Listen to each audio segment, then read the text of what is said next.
Didn't record that the entire time. Okay. Am I allowed to draw while I do this a little bit? Yeah, you can do whatever you want. Pull a real Shane Madej. Yeah, I know. I feel so mystery files right now. This is funny. Okay. Okay, are you ready? I'm gonna take you to a place called Bennington, Vermont. Okay. I also want to give a disclaimer before you start. I'm gonna be jumping around time a lot. I'll give you a warning before I do. Okay, but I'm gonna start with the cases and then we'll go into the history of the town. Yeah? Cool. Okay. So, we're going to Bennington, Vermont. Okay? And I am going to be jumping around in time, but I'm going to give you a bit of context first. So Bennington is next to this area called Glastonbury. It's known for its woods. Like, it's got this beautiful mountain that everybody goes hiking on. What mountain? The Glastonbury Mountain. Oh. I thought it might have a fun name. Like, you never know. Like, Dewdrop Mountain, and I'd be like, that paints such a photo. If you don't name the mountain, like, something like, I'm thinking like Baldtown Brass in Georgia. It's like that, boom, that gives you a thing. When you name a Glastonbury Mountain, like, what am I supposed to think of? The mountain kind of like blends into all of the trees, and so it's like, I feel like maybe that's why it doesn't have a specific name, because it's just like it's a boring mountain. I wouldn't call it a boring mountain, because it gets real mysterious in a bit. That's true. I'm sorry. But I mean, like, I feel like it's like not distinguishable from the land, so that's my theory. Anyway, where the hell was I? Glastonbury. Okay, so Glastonbury Mountain is the center of the triangle, like where the Bennington Triangle exists. Okay. It's the center, and that's important to know. But I'm not going to get into the history of this area until later on, because it's part of the theories. Okay. Sorry. I like that. Okay, so we're gonna start right here with it's in 1945, November 12th. A man named Mitty Rivers. Do not make fun of his name.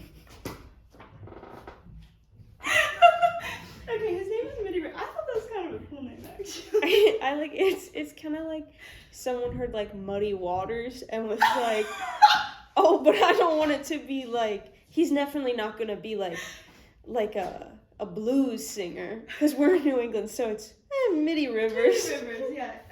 Yeah, his name is Mitty Rivers. He's 74 years old. Okay. Oh, he's old. He's a little old, but he's also like really fit. He is a hunter. He's a super experienced outdoorsman. Like, he knows this area really well. And he's gone hunting here like many times. So that's why. Is he from the area? I think they were all from the area except for Miss Paul, who we'll get to later. Okay. Yeah, I think so. Yeah, so Mitty Rivers, he's out on this hunting trip with a few friends, relatives, people, and like nobody knows how many people were actually with him, but I know at least 4 were, and one of them was, I think, his son-in-law. Okay, so he's got a really, he's very knowledgeable about the area and very experienced in the outdoors, so that's why none of these people that he's with are that concerned when he goes a little bit ahead on the trail. They're out hunting, and they're like, yeah, it's fine, we'll just catch up with him in a little bit. And they're also like, it's not possible for him to get that far ahead that quickly. But as they keep going down this trail, they can't find this dude. Like, no sign of him, and they're really freaked out about it. And then the really mysterious thing happens. They find rifle, bullet casings, shells. I don't know gun anatomy. It would probably be, is it a shotgun he got? Oh wait, I don't know what hunting rifles are. I don't know anything about hunting. I'm a hill folk. I don't know shotguns. Well, they find like the shell casings. I don't know what they're called, but that's what I'm sure that makes sense to you. They find him by a stream, a couple of these little shells, but no sign of him. No sign of Mitty Rivers, and that's really puzzling. So then they get what? Mitty Rivers. So there's this like all these search parties because he's missing. At this point, nobody knows where he went, and they never find him. They never find this dude. The only thing they ever found were the shell casings. Okay. To this day, nobody knows what happened to him. I bet I can find him. Okay. So, you probably could. I mean, okay. You actually think I could? I don't think I can find this dude. You're a Google sleuther. Like, I am a Google sleuther. And you know how to find stuff. I do. I think I'm pretty good at tracking things and people down. I think so too. I should be like a private detective. Why not? Like a bounty hunter. I could be the next dog, the bounty hunter. But I'll be like Butch, the bounty hunter. So he's the first. He is the first in a string of disappearances that are about to happen in this area of Bennington called the Bennington Triangle. Okay. Next. I think it could be like really helpful if you drew like a chalkboard map or something up there of the anatomy of the geography. I think it'd really help me. I can do that. So it's kind of a long triangle. It's a bit like this. Okay. And the mountain is like around here somewhere. And Bennington's here. Bennington's there. Bennington's here.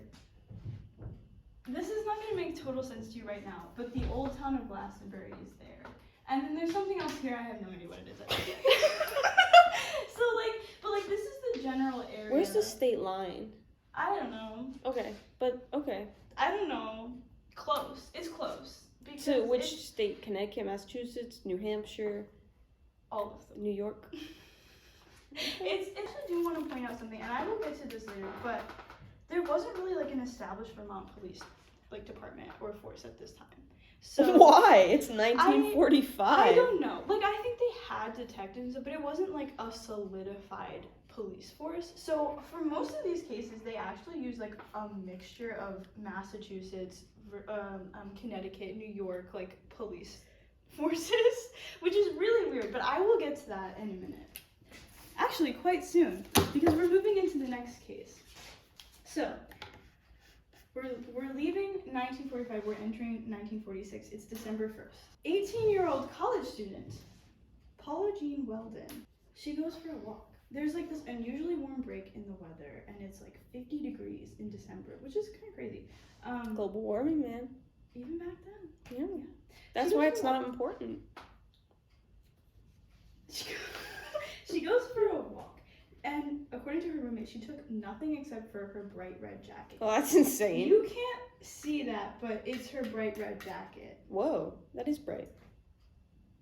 Yeah, I guess so. If it's coming up that color in black and white, that's crazy. No, it's it's very noticeable. It's really distinguishable. And this actually becomes a distinguishing feature about her disappearance. And we'll get to that in a second. Okay. I'm getting ahead of myself. Let me write this down as a joke for later. Okay, yeah, you should do that. Do you want more paper? You can also have these discarded papers. I think I did a really good drawing of you. I actually really love that. We'll show it at the end. Nitty Rivers. Okay.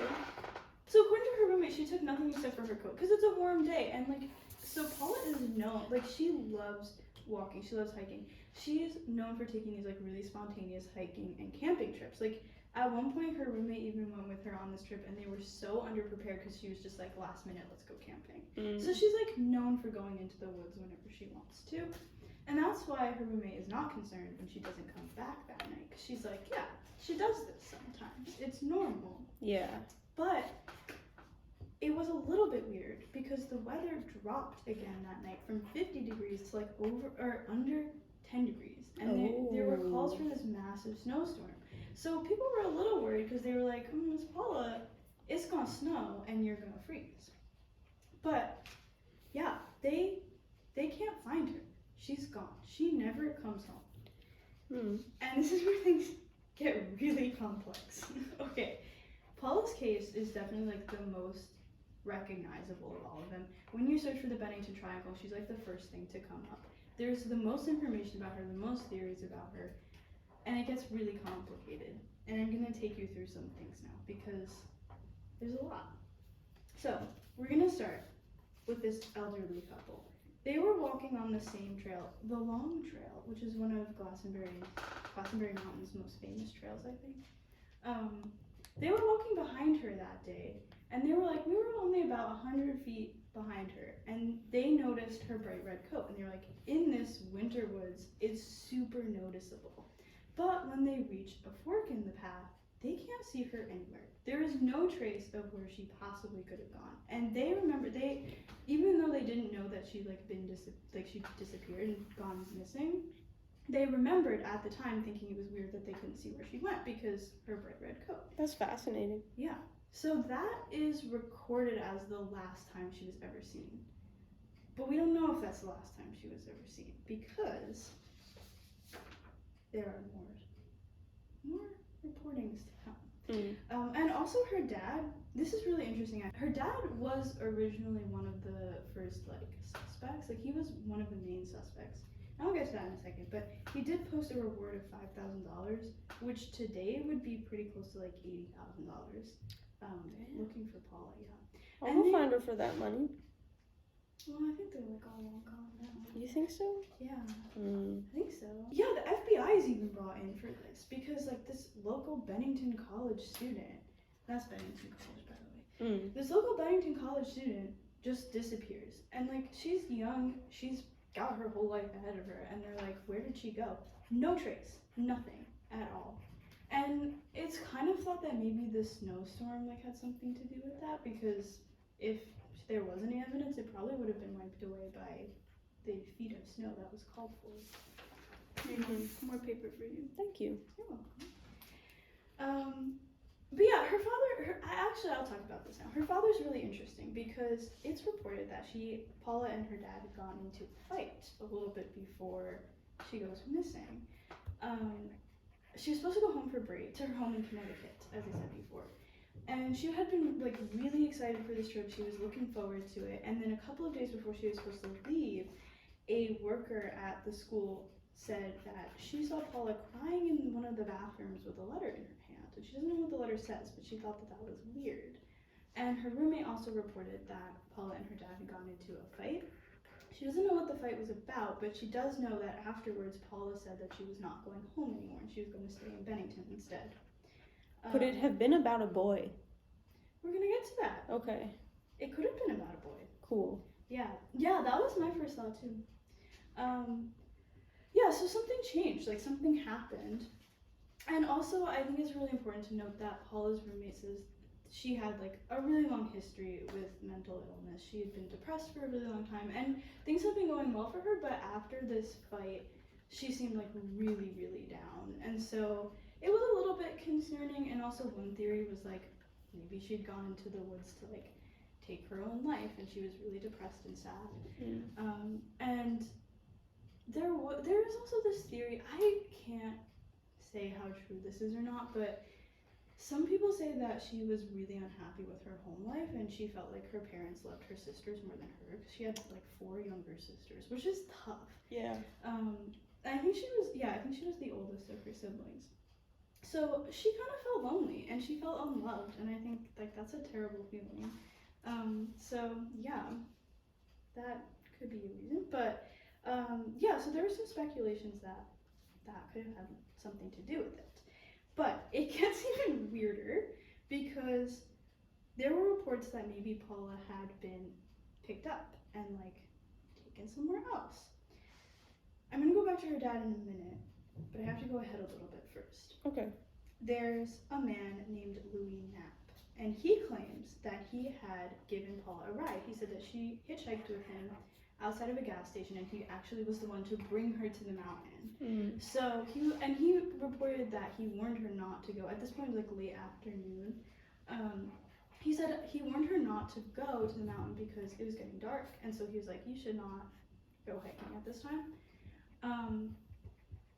But she went anyway, and he thought that was weird. And then also the gas station like attendant, I don't know what you would call that, I guess attendant, he reported that before Paula got a ride with Louis, she had been like frantically running around this gravel pit outside of the gas station, which I can't even picture that. Yeah, that's really weird. I don't know what that looks like, but I think that's interesting to note because if she was having some kind of mental break, that might have been a sign that she was like maybe out of touch with her reality a bit. But yeah, he was like, this lady in this bright red coat was running around a gravel pit. So that's weird. Yes? I have an idea that's gonna come in handy later. Ooh, a surprise too. So then it gets even weirder because after all of this, a taxi driver comes out and says, I picked up a college student and I took her to a bus station. So we don't know for sure that was Paula, but if it was, that was like major because that meant that she had left Bennington. And also that expanded the search from like this region all the way up to Canada and like all the way down to I think Georgia. So that's like a huge range compared to just that little bit. But there's some more evidence to kind of maybe support that, because in Massachusetts, a waitress reported that she saw a young woman that she was absolutely certain was Paula. And she's like, this young lady was with a man. Ooh. A man who was a little bit older than her. Ooh. Yeah, so the waitress, she was really worried about this young lady because she was worried that the man she was with might have been abusive towards her. And she remembered distinctly that as soon as the man stepped away, the young lady called her over and asked her how to get to Bennington, Vermont, and how far they were from Bennington, Vermont. And the waitress also said that this lady told her that she'd come there with $1,000 and that she had no money left anymore. So that's kind of interesting. If that was Paula, that could lead to the theory that you brought up. Did she run away with a man? Yeah. Was the fight she had about a boyfriend that maybe her family didn't approve of? Or maybe she was like really unhappy in her home life and wanted to start over with someone else. So that's a possible theory. But I'm going to go back to her dad again. I know this is really confusing, but this lead was never followed up with, and her dad didn't like that. So he went to Massachusetts himself to go investigate it, and he didn't tell anyone where he was going. So he basically also himself disappeared for like 36 hours, and nobody knew where he went until everybody thought that he was like burying her body in the woods. Yeah. Which, I mean, makes sense. Like, that's a reasonable conclusion to come to, but he wasn't. He was going to follow this lead, and I guess nothing came out of it because he came back empty-handed, no Paula. I wasn't going to bring this up, but I kind of think it maybe is funny. I was on Reddit, and somebody was like, oh, yeah, witnesses say they saw Paula in Puerto Rico. No, oh my, every case the person's like, I saw her in Puerto Rico. I know, that's why I wasn't going to bring it up, because I was like, everybody always says that. Yeah. And there's absolutely no evidence that it was Paula. There's no evidence she ever went to Puerto Rico. I don't know why she would. But I guess there's also no evidence that she didn't go to Puerto Rico, so do with that as you will. I won't be doing anything with it. Okay. Continue. Yeah. So, okay, it gets weird. Paula's case gets even weirder. Okay. Because 9 years after she goes missing, this local lumberjack was bragging to his friends that he killed her and buried her in the woods. So obviously his friends report him because they're like, dude, what the hell? So the police are investigating him, and he keeps changing his story, like over and over and over. And then eventually he comes out, he's like, I actually made this up. I made it up for publicity. Yeah. But, yeah, like, I don't know. Maybe he was just lying to the police, because they also, like, really didn't ever look into it after he said that it was just, like, a prank.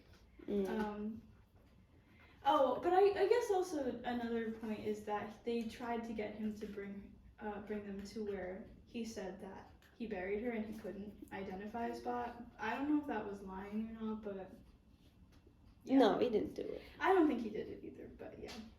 Also, this is another really weird thing. There was this couple that lived nearby the spot where Paula had supposedly like last been seen, and at the time they'd like been fighting really viciously, and the guy, his name was Frank, he left the house.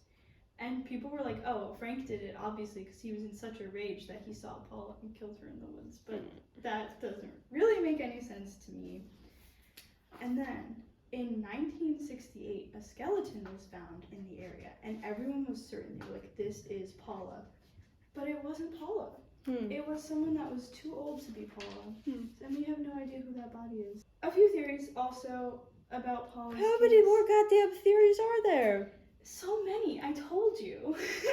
Her family was really wealthy. Her dad was really well known. He was like an engineer or something. Oh shit, I did a bad drawing of him. Well, he had $80,000 to throw out there. Oh, that's true. So a theory was maybe like she had been abducted, like a ransom gone wrong.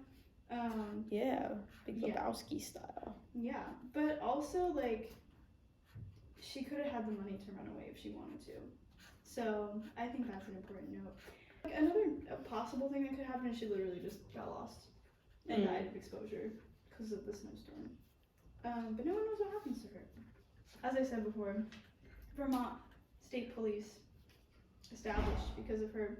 And I wonder, like, because it was such a messy job with all these different police forces coming together, I wonder if, like, a lot of evidence was missed that we'll never know about. Yeah. Also inspired Shirley Jackson to write the book Hangs a Man, and also was a partial inspiration for The Secret History. I don't believe that. I mean, it's true though, I think. I don't believe it. We're moving on.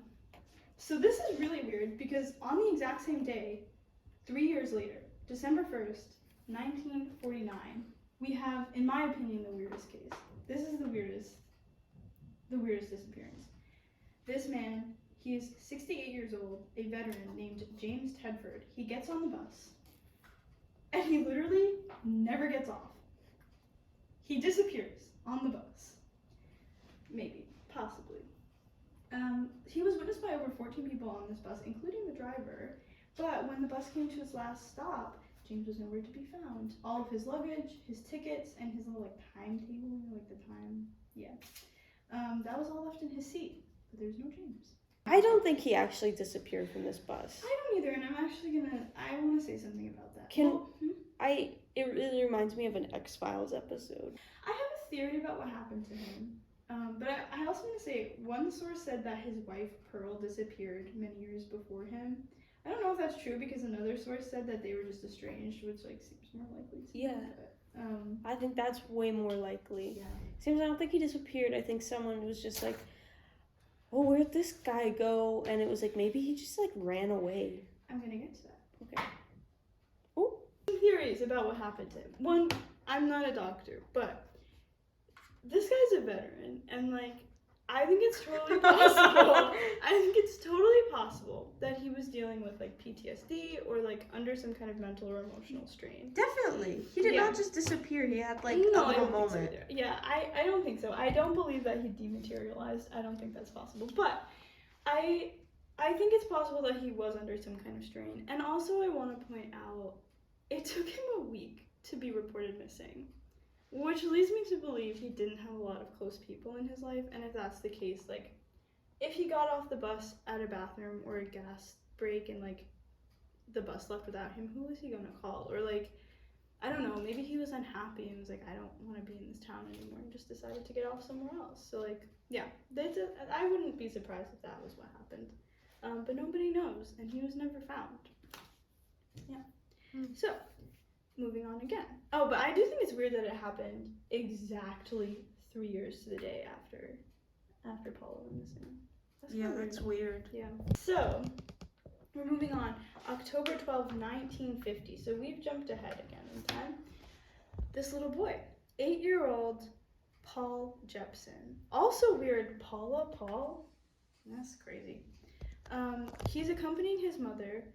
Did you have something to say? Oh, he's accompanying his mother while she goes to feed some pigs at this farm. But when she comes back, Paul is not in the car. He's not anywhere to be found.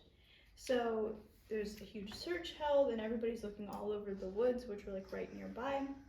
And a bloodhound traces his scent to a stream, which is kind of eerily similar to this first case where some shell casings were found by a stream. And then after that, maybe there's just a lot of streams. It's New England. There's that's mountains true. and streams. There's so many streams. That is true. But yeah, after that, there was no scent. There was nothing. He was also never found. And local legend says that he was lost or like went missing in the same area that Paula was, but like that's literally probably just a myth. There's also a rumor that his parents might have killed him and fed him to the pigs because they'll like eat anything, which is really disturbing. I don't know if I believe that though, because they were like the main people rallying to find him after a long period of time, so I don't know. But I mean, it's happened before. That wasn't a fart, it was me moving the chair. A more likely theory is that he just wandered off. They focus a lot on the fact that Paul had been obsessed with the Glastonbury Mountain.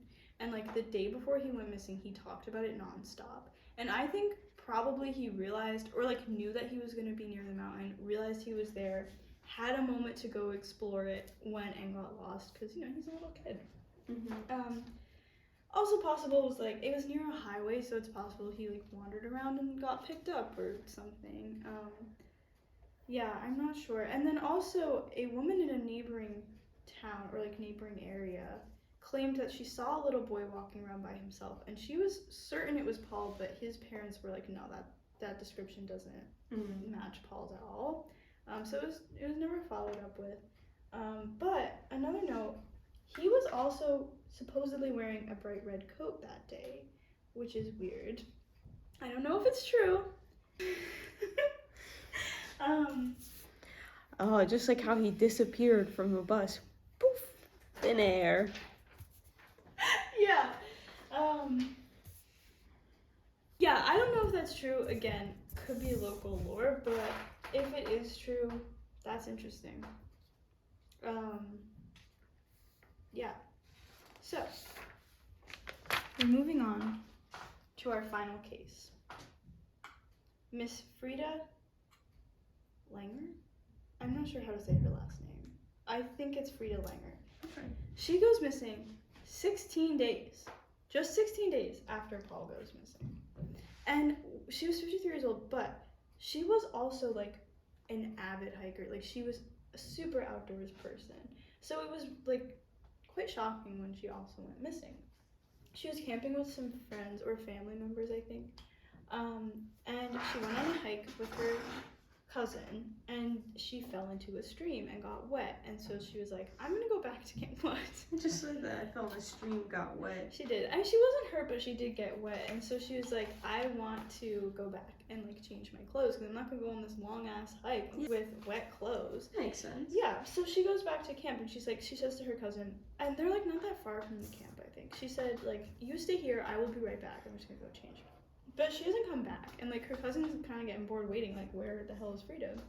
So he goes back to the camp to see what's taking so long, and finds out that she never made it back to the camp. Like nobody there had ever seen her, or like had seen her again. So they're all freaked out, and they go back and like report her missing, and there's like air searches, ground searches, the whole area is covered, and they find no trace of Frida. Nobody knows where she went. Until 1951, in May, they find her body, and she's the first one of the 5 to ever be found. But she's still considered part of the triangle because they were not able to give a cause of death. Her body was too decomposed. How many years between like her death and like her body being discovered?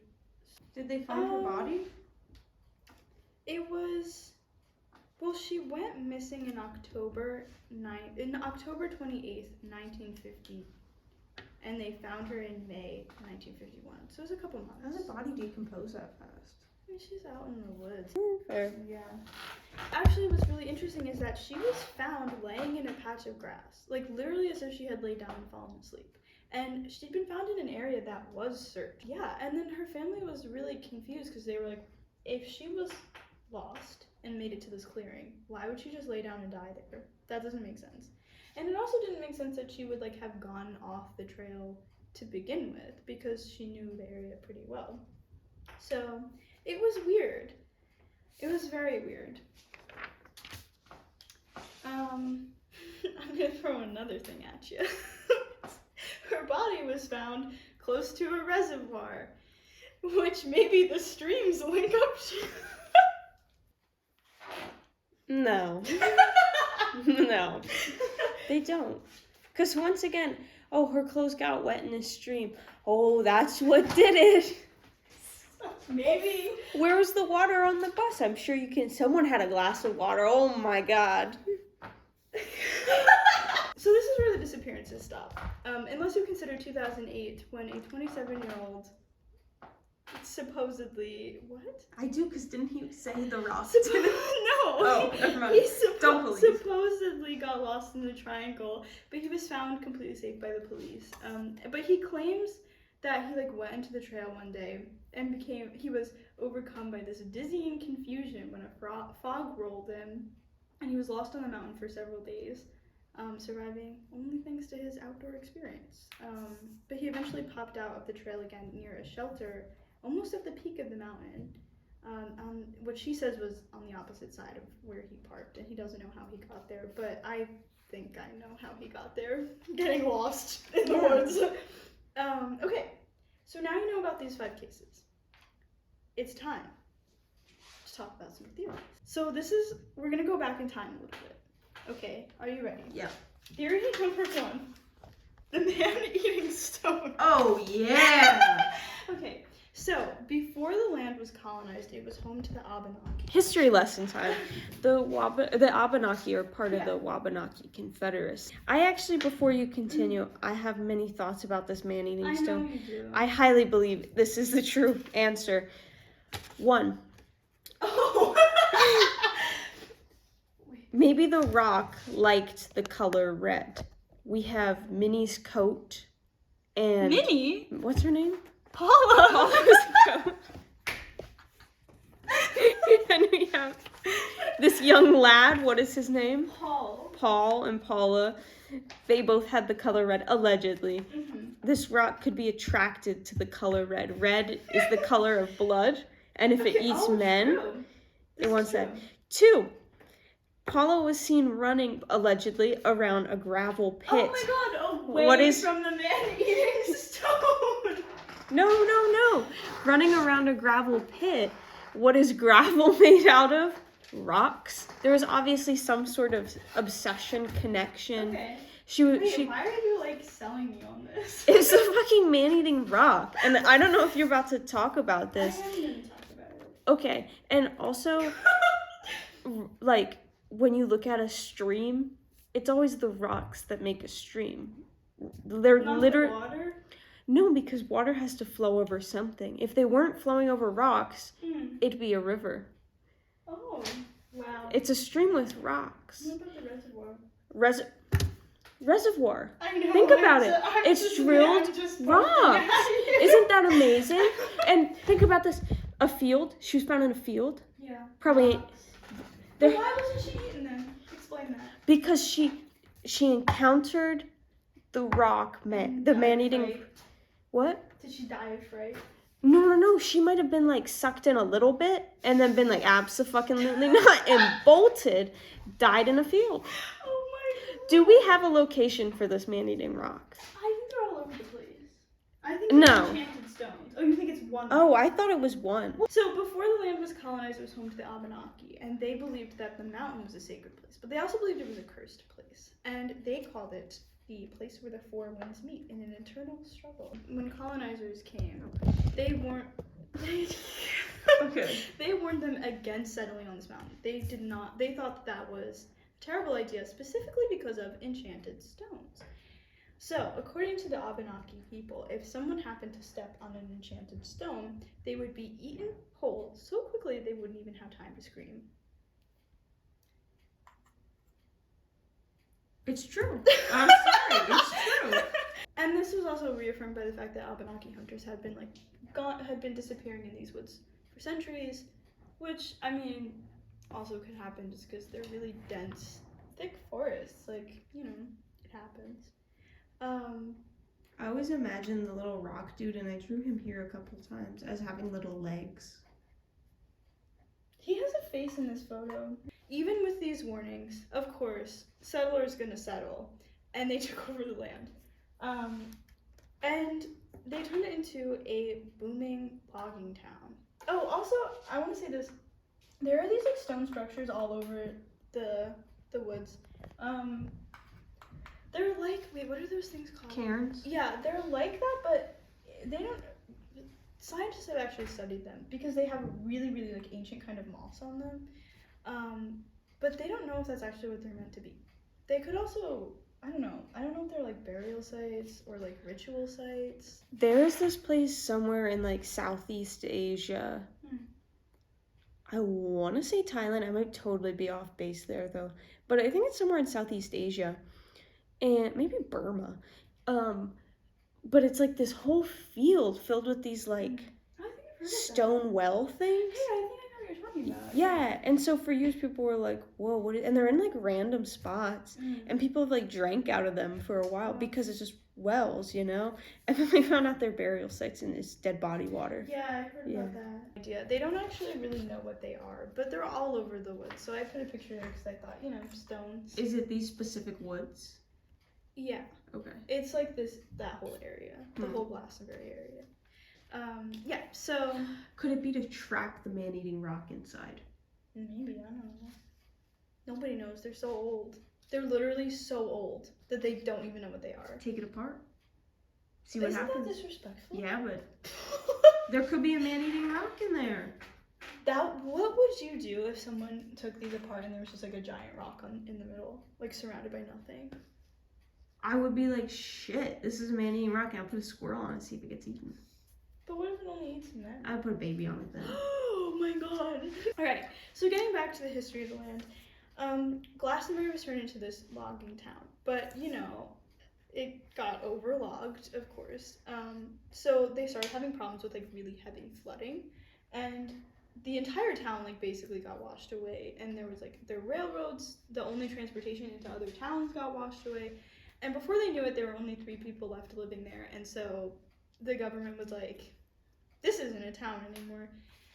It was officially disbanded and stripped of its local government. So that's why this isn't really considered a town. And all of the land around it either got like dispersed to other areas like Bennington, or it was purchased by the government and became one of only 2 national forests in New England. How many national forests are in New England? I don't know. I thought you meant in the U.S. I was like, girl, there's hundreds. Oh, no, I know. I think there's only 2 in New England. Yeah, they're mostly in the Appalachians. Yeah, but this is a national forest now. So that's interesting. Tinfoil hat time. Have we considered the possibility that the government needed that land because they have the information about the man-eating rock? Moving on to... Sorry, but this is how I'm gonna get the job at the FBI and not you. Okay, so now we're moving on to our next theory. / third theory? Give me that UFO. Oh my god. Okay, I asked you to make a UFO picture. Give that to me. It's beautiful. I'm gonna touch down. It's focused. Okay. Theory number 2/3. Other supernatural forces. I have a question. Yes. Why was I asked to make the drawing? Was it because you didn't want to make one? Because I thought it'd be fun. I loved doing it. I just thought it'd be fun and interactive. It was really fun. Okay, I'm glad. I would have liked to illustrate it like some more, so that's why I've made this whole illustration. Oh, I didn't know. Plus I kind of took a little gamble on it, so I only asked you to make one. I thought it'd be funny. It was very fun. That should just talk instead of me. Perfect. It should. Oh, okay. It lines up so great. Blah, blah, blah, blah, blah. Okay. So the next theory is the Bennington monster. Yes! Also, before anyone gets on my case, I know this is a bear claw. I put it there on purpose. Oh, is that back or front? Back or front of the bear? The bear claw. Our bear. So the Bennington monster. Long before the town disbanded, there was this story that came out about a carriage that was transporting people from the area to a neighboring town. And they all claim that some big monster came and shook the carriage, and they all got out and they saw the dude take the carriage and throw it. And they were all adamant that this happened. I don't know if it was like maybe lead in the water, but they were adamant that this Bigfoot type creature came and did that to them. So, of course, there's a lot of like local legend about the Bennington monster, which is literally just Bigfoot. But can we talk about my shirt? It's my Bigfoot shirt. Then, okay, so everybody was like, all right, Bennington monster, sure. Then, in 1943, not that long before a string of disappearances here, another weird case took place. And this was not considered part of the Bennington Triangle because a cause of death was found. But another hunter named Carl Herrick and his friend got separated from each other while on a hunting trip. And in the subsequent search party, it took 3 days to find Carl's body. When they did, those who found him were like disturbed by the sight because they said it looked like this man was squeezed. What? Squeezed? Yes. Which I don't even know what that means, but it was like in the official, maybe, it was in the official report that like he looked like he'd been squeezed to death. But a weird thing was that all around him, like he was surrounded by these large footprints, and they couldn't identify what animal it was, even though they were hunters. He had no scratches or any sign of like physical attack, and the weirdest part is his gun was found propped up right next to him on the tree he was leaning against. Ooh. So if he'd been attacked, like he easily could have defended himself, but he didn't. Or if something attacked him, it put his gun next to him, which is weird. But they decided that it was a bear attack. They don't know if that's true, but that's what they said. A bear ain't gonna squeeze nobody. I didn't think so, but they couldn't. I don't think a bear would do that. Yeah, they couldn't come to a conclusion besides that, and also this was 43, so you know. But I put a photo of a bear claw because I was like, you know, bears, Bigfoot, same thing. Yeah. Sure. So also, the reason that I had this as 2 and 3 is because of UFOs, of course, naturally. Because man-eating rocks and Bigfoot aren't enough. People say UFOs or wormholes could be the cause. And they say... I could see a wormhole. I'm a big believer, I know you know this, I'm a big believer in like the missing 411 and the fact that wormholes exist. Yeah. I do have my own patented theory about the multiverse. Oh, yeah, you do. I dig on multiverses, as do you. I don't know, were you the one that told me this, or did I find this in my research?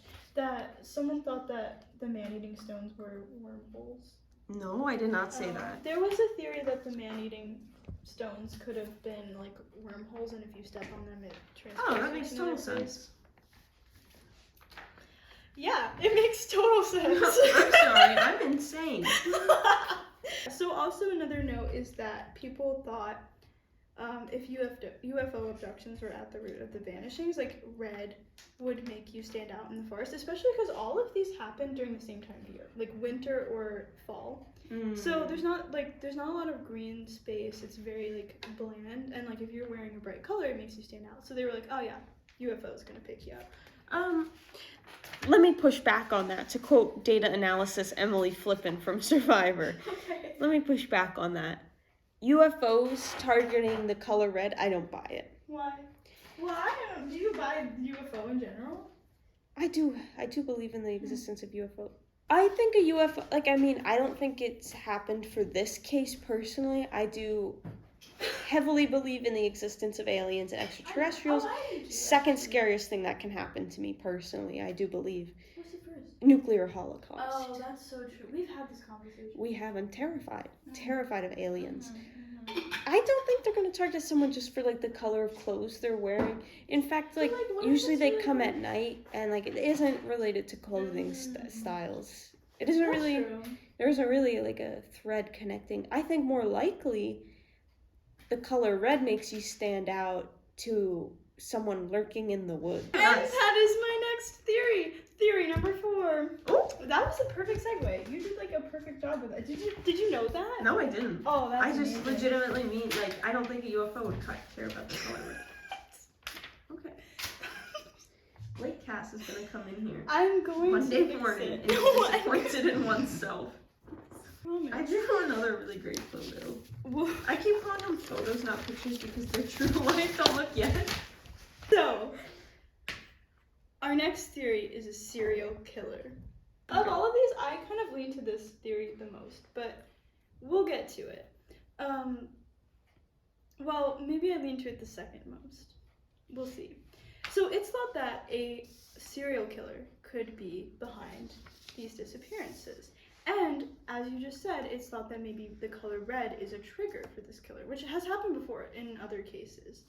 I was just thinking it'd be like easier if you're like, oh, a person wearing red. That's true, but there was a case, and I can't remember the name of the killer, but it was someone that was like literally triggered by red. When he saw red, he'd like go to a different state of mind and like kill people. There's also a lot of people. I forget the dude who was just like he saw a woman wearing a skirt and was like, I'm just gonna kill her. Yeah. So it's like there are like really weird specific triggers. So like it's something that crossed my mind as well. However, there is no evidence that anyone else was wearing red. I mean, we know that Paula was wearing red. We don't know for sure that Paul was. We don't know what any of the other people were wearing. So, yeah. Or at least I don't know. Someone would probably know. But wearing red or not, serial killer theory still there. And actually, there is a theory on who it could possibly be. I thought you'd react to that. Yeah. Whoa, it's cool. They have like a name. Okay. I'm just saying, like, You're not gonna like this theory. You're gonna hate it. You're gonna tear it to shreds. well, if they have a name, you were like, what was the first thing you said? You were like, They have a theory on who it could possibly be. I don't believe it, because like, what, they would have like found some Well, 'cause there's evidence. Okay, wait. Go ahead. It's Say gonna the be tear to complicated. shreds thing again. Because I know you're gonna hate this theory, and I know you're gonna tear it to shreds, but I'm gonna tell you anyway because it's my favorite theory. So it's gonna get a little complicated again because we're gonna jump back in time. The early 1900s, which is a while before the disappearances, but not impossibly long. That was 50 years. Yeah, Okay. it was 50 years, but it's not impossibly long. That's true. That's true. Okay, so we're going back. Don't say it's gonna be like, And Jack the Ripper. Everyone. No. Okay. It's a I It's know, but a you man don't know. named Henry McDowell. He Is it killed- that? Oh no, Malcolm McDowell. No. Henry McDowell, a man Yeah. named Henry McDowell. He kills one of his coworkers. It's like a brutal murder. Wait. What? This man has already killed someone? Yes, we're Okay. going back. Oh, because this is a theory. Yes, this is Okay. a theory. It's not. It's the early 1900s. A man named Henry McDowell. He kills one of his coworkers at the mill, and he admits to it like right away. Everybody knows he did it, and he's like, "Yeah, I did, because these voices told me to." Mm. He's convinced. He's like, there were these voices from the woods telling me to kill this man. So they sent him to the Vermont State Hospital instead of the prison because they're like, he clearly needs some assistance. However, not that long after, he escapes. He disappears. Oh. They don't know where he went. They never found him. So the popular theory became that he ran off into the woods and like lived the rest of his life alone in the woods. And I know that might sound crazy, but it is not impossible to live in these woods on your own because it has happened before. Also, I want to say that I know that Henry McDowell would be he'd be in like at least his 60s. If maybe he started working as a teenager. I don't know. If he was the one responsible for these disappearances, but I don't think that's impossible. Like, I think that can happen. But anyway, to go back, 1867, a man was known to live in the Glastonbury Mountain, and it's said that he would occasionally come out of the woods to expose himself to women and scare people with guns. Expose himself to women. Better than The Rock. Better than The Rock. And scared people with guns. No, With that's even better. It Oh my wasn't God, him. that's This was awesome. obviously like a really long time before this happened. But it's just my point is that you can live in these woods, and that's why I have a picture of a cave because he lived in these caves in the woods. That's awesome. Yeah, but What was this also- man's name? I don't know. I couldn't find out. But I also. My favorite part is that he could never get caught because he would just immediately run back to his caves in the mountains. I love that. I love that. But that's my favorite theory. But yeah, to go back to the possibility of a serial killer, I also want to point out it's interesting that all of these cases happened during the same time of the year, and also they all happened in the late afternoon, which is really spooky. And because of that, a lot of people theorize maybe it was a Bennington College professor. My first idea was like, oh, what if it was a college student? And I have a couple things to say about that. One, it happened like all during school time, but I don't know if it's possible because the average student like studies for 4 years, and these cases happened over 5 years, so like it doesn't really seem likely. Also, I should point out, Bennington College was an all-women's school at the time, so depending on how you read that, either one, it's less likely that a young woman would have committed these crimes, or two, it's more likely that she would have gotten away with it. Oh, Which is interesting. yeah. But yeah, there's really no evidence. I mean, there's not even evidence that these cases are related at all in any way. But still to this day, people warn against wearing red in the woods. And that brings us to theory number 5. Yakub, the big-headed scientist. Mountain lions. No. Oh, she's sexy mountain lion. Like, that is, isn't let it? me show you I mean, an if you look too closely, it's a really blurry photo. But also, I'm sorry, it's not in color. I didn't want to pay. So mountain lions. I mean, the way that these people disappeared is actually pretty similar to the way that mountain lions hunt. Like when they kill their prey, they drag them off to a hidden spot, like the whole body, and they're really strong. How's a field hidden? Except for Frida and the Boom. guy on the bus. Holes. Well, something could happen. Yeah, what the hell? You're talking about this wood thing, and then just let's throw this guy in on it, who just disappears on a bus. That's why I said this is the weirdest, because it doesn't make sense. Put a big fat X on that. So, I mean, yeah, it happened. So, I mean, I don't know, like, it doesn't really make sense, but it kind of makes sense, because, like, mountain lions they'll even drag their prey up into trees. They'll drag them into their dens. Like, if there was evidence, it would never be found, except you would think there'd be, like, physical evidence of a body being dragged away, or, like, a fight, a struggle. But some people believe that mountain lions are behind, which, I don't know, could be possible. But I have moved on to our final theory. You're gonna be disappointed by this.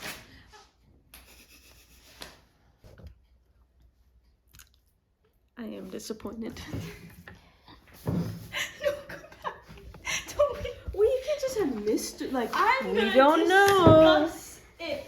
Are you just afraid to admit that the man-eating stone did it? I already have that up here. Do you hear that? Yeah, what is that? Cruise Cruise ship? ship? Don't joke about that I'm shit. sorry. That's how they get you. Okay, so besides the fact that there are, like, some similarities between the cases, like, there's really no proof that they're connected at all. And in fact, it's probably more likely that they aren't connected.